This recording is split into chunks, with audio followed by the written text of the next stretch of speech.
Argentina হারে নাই, তাদের হারানো হয়েছে। ম্যাচের আগে আর্জেন্টিনার ড্রেসিং রুমের একটি ভিডিও ঘিরে তৈরি হয়েছে নতুন বিতর্ক। তো চলুন বিস্তারিত দেখে নেওয়া যাক।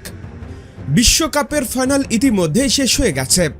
স্পেন শিরোপা জিতে নিয়েছে, কিন্তু ট্রফি জয়ের আনন্দের পাশাপাশি ফুটবল বিশ্বে শুরু হয়েছে নতুন এক বিতর্ক। মূলত ম্যাচের আগে আর্জেন্টিনার ড্রেসিং রুমের একটি ভিডিও ইতিমধ্যেই চারিদিকে ছড়িয়ে পড়েছে। সেই ভিডিও ঘিরে তৈরি হয়েছে নানান প্রশ্ন। এই ভিডিওতে মেসিকে বলতে শোনা যাচ্ছে, সবাই শান্ত হও, আসল বিষয় হলো আমাদের শান্ত থাকতে হবে। এরপর মেসি বলেন, এসো সবকিছু ভুলে যাই, আমরা শুধু খেলি, চলো শুধু খেলায় মন দেই। কিন্তু এখানেই মূলত বড় প্রশ্ন তৈরি হয়েছে, মেসি আসলে কি ভুলে যেতে বলেছিলেন? তাহলে কি উপর মহল থেকে ম্যাচ হারের জন্য চাপ প্রয়োগ করা হয়েছিল?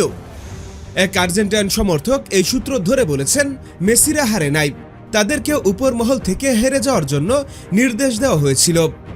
যাই হোক, সেদিন ড্রেসিং রুমে কি ঘটেছিল এসব প্রশ্নের পরিষ্কার ব্যাখ্যা পাওয়া দরকার, তা না হলে এই বিশ্বকাপ বিতর্কিতভাবেই থেকে যাবে। হ্যাঁ বন্ধুরা, আপনাদের বলছি, আপনাদের কি মনে হয়, আসলে কি মেসিদের বিতর্কিতভাবে হারিয়ে দেওয়া হয়েছে? এখনই আপনাদের মতামত আমাদের কমেন্টস বক্সে লিখে জানিয়ে দিন। আর আমাদের ভিডিওটি ভালো লাগলে অবশ্যই লাইক শেয়ার করুন এবং আমাদের চ্যানেলটি সাবস্ক্রাইব করে আমাদের সঙ্গেই থাকুন। ভিডিওটি দেখার জন্য আপনাকে অসংখ্য ধন্যবাদ।